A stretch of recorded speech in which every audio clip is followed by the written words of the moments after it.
अगर आपसे मैं कहूं कि अब कौन लेगा ड्रीम 11 की जगह, क्योंकि जब से सरकार ने यह कहा कि ड्रीम 11 और बाकी सारे सट्टेबाजी वाली कंपनियां भारत से बैन होंगी, उसके बाद से भारत की जर्सी से यह ड्रीम 11 का भी पत्ता कट चुका है। लेकिन तब से लोग ये सवाल पूछ रहे हैं और ये कंपनी की होड़ लग चुकी है कि आखिर भारत की जर्सी पर कौन आएगा, टाटा या टोयोटा या महिंद्रा या कोई और आएगा।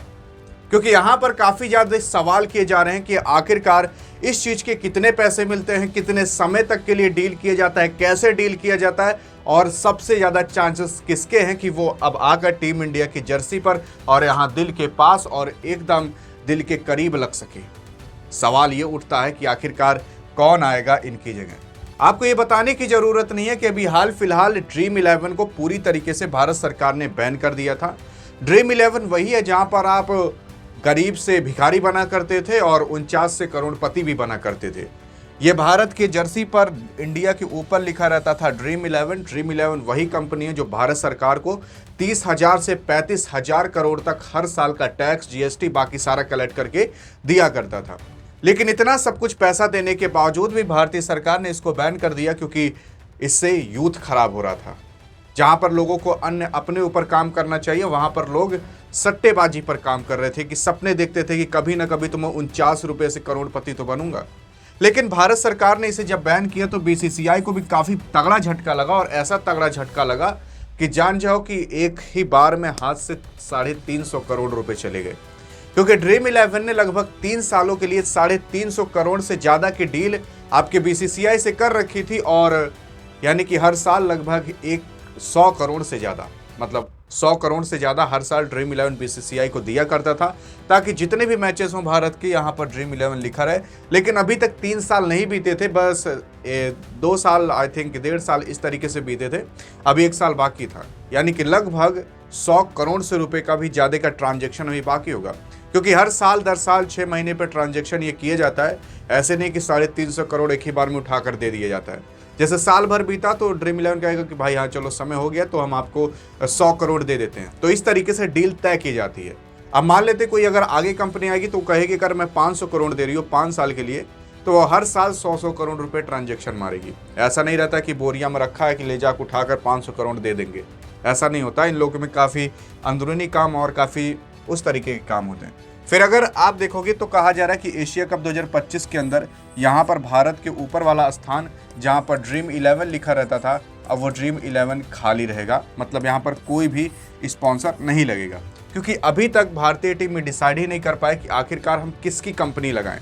और देखो, इतने जल्दी डिसाइड करने के बाद सभी प्लेयर्स की जर्सी बनाना, सारी व्यवस्थाएं करना और उसी के साथ साथ 100 करोड़ 200 करोड़ का ट्रांजेक्शन करना, ये बहुत जल्दी और इम्पॉसिबल होता है। क्योंकि जब पहली चीज़ तो 2-4 दिन कंपनी से बात किया जाएगा, उसके बाद कंपनी को समझा जाएगा, वो कंपनी वाली बीसीसीआई को समझेगी और ये समझेगी कि आखिरकार इससे मेरा कितना एडवर्टीजमेंट होगा और मुझे कितना प्रॉफिट मिल सकता है, मेरे कंपनी का कितना वायरलिटी या फिर कितना पॉपुलेशन तक वो जा सकती है।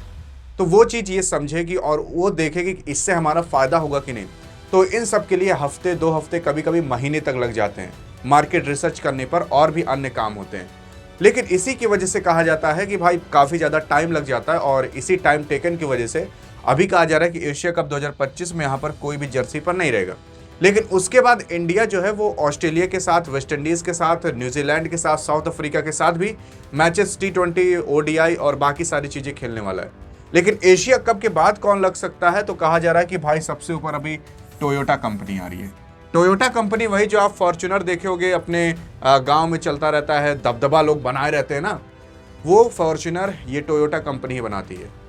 इसी तरीके से ये जो टोयोटा है ये जापान की कंपनी है और काफ़ी अच्छी खासी अपनी मार्केट कैप रखती है कार के अंदर। अगर आप देखोगे भारत के अंदर तो अगर कोई फॉर्च्यूनर लेकर जा रहा है तो उस पर ये लोगो जरूर बना रहता होगा, और ये लोगो टोयोटा का है। तो लोग कह रहे हैं कि जैसे कि ऑस्ट्रेलिया की जर्सी पर, इंग्लैंड की जर्सी पर टोयोटा ने अपना यहाँ पर ब्रांड स्पॉन्सर लगा रखा है, वैसे क्या पता है इंडिया की जर्सी पर भी लगा सके। लेकिन अभी होड़ में सबसे आगे वही दिख रहा है टोयोटा, लेकिन और भी कंपनी है जो होड़ में आगे आपको दिख सकती है। देखो, पहले नंबर पर तो टोयोटा है, उसके बाद कहा जा रहा है क्या पता गूगल भी अपना प्रचार यहाँ पर कर सकता है।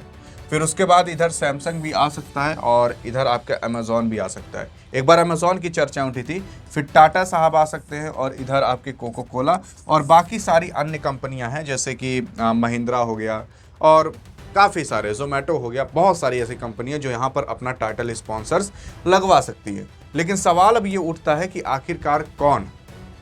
तो अभी तक तो जो चर्चाएं उठ रही हैं वो टोयोटा की उठ रही हैं कि टोयोटा क्या पता लगवाए। लेकिन यार बीसीसीआई से ये गुजारिश है कि टोयोटा भी कार कंपनी है और टाटा भी अपनी कार कंपनी टाटा मोटर्स के नाम से चलाता है, तो यहाँ पर टाटा की अगर लगा देना तो काफ़ी अच्छा रहेगा, क्योंकि इससे भारत का ही स्पॉन्सर होगा, भारत की ही कंपनी आगे बढ़ेगी। क्योंकि भारत जब अन्य देशों के साथ खेलेगा तो वहाँ पर जो दूसरा देश होगा वो जब भारत की जर्सी देखेगा तो उसको यहाँ टाटा दिखेगा, और अगर टाटा दिखेगा तो इससे भारत की कंपनी को फ़ायदा होगा, भारत के अंदर पैसा आएगा और आप और हम ही लोग को वो व्यवस्थाएं मिल पाएंगी जो आपका टाटा टैक्स में भरेगा या फिर वो अपना जो भी योगदान करता है इस देश के अंदर वो करेगा, तो आपको और हमें ही फ़ायदा मिलेगा। बाकी आपको क्या लगता है, सर रतन टाटा का लगाना चाहिए लोगों कि बाकी और किसी कंपनी का लगाना चाहिए? देखते हैं आपकी क्या राय है। बाकी यार अभी तो रेस में टोयोटा ही चल रहा है, लेकिन अगर ऐसी अधिक जानकारी हमेशा चाहते हो, छोटी से छोटी जानकारी, तो आपके लिए हमने एक फ्री का व्हाट्सएप चैनल बना दिया है, सामने आपको दिख रहा होगा और इसका लिंक आपको डिस्क्रिप्शन और पिन कमेंट में मिल जाएगा। और अगर ऐसी आपको इन्फॉर्मेशन से अप टू डेट रहना तभी जाकर फॉलो करिएगा, वरना मत करिएगा। मिलेंगे इस वीडियो के अंदर, तब तक के लिए जय हिंद और जय भारत।